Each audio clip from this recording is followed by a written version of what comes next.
think a serial killer is on the loose after shooting a dozen people? The response is not appropriate.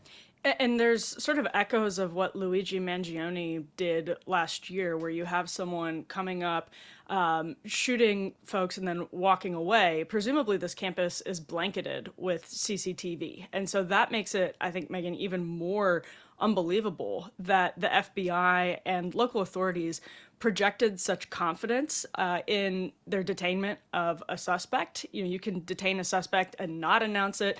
You can detain a suspect and announce it in a different way. The way I interpreted the announcements were that they felt pretty good about it. And so I would be furious in Providence if my child were at Brown, if I lived in the area.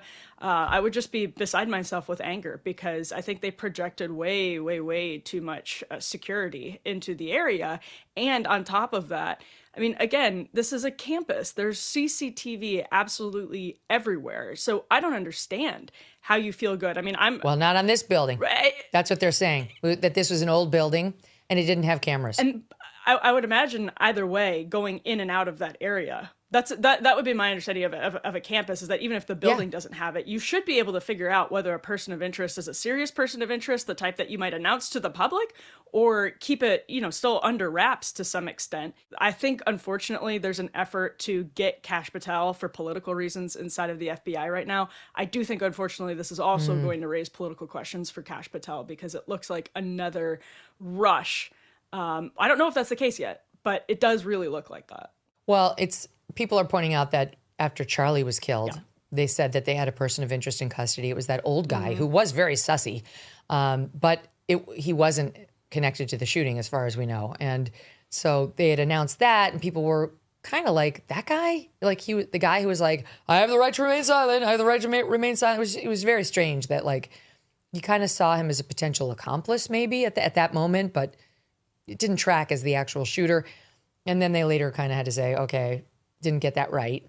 And then, Kash was saying, look, we're trying to be very transparent.